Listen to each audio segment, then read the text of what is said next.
Well, we were able to get it apart. Knocked that number 3 connecting rod and piston out. Well, what do you know? The connecting rod is bent. That'll do it. Yeah, go ahead and crank it.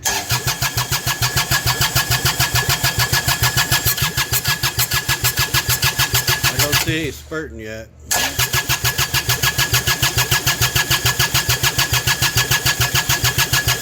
There we go, a little bit more.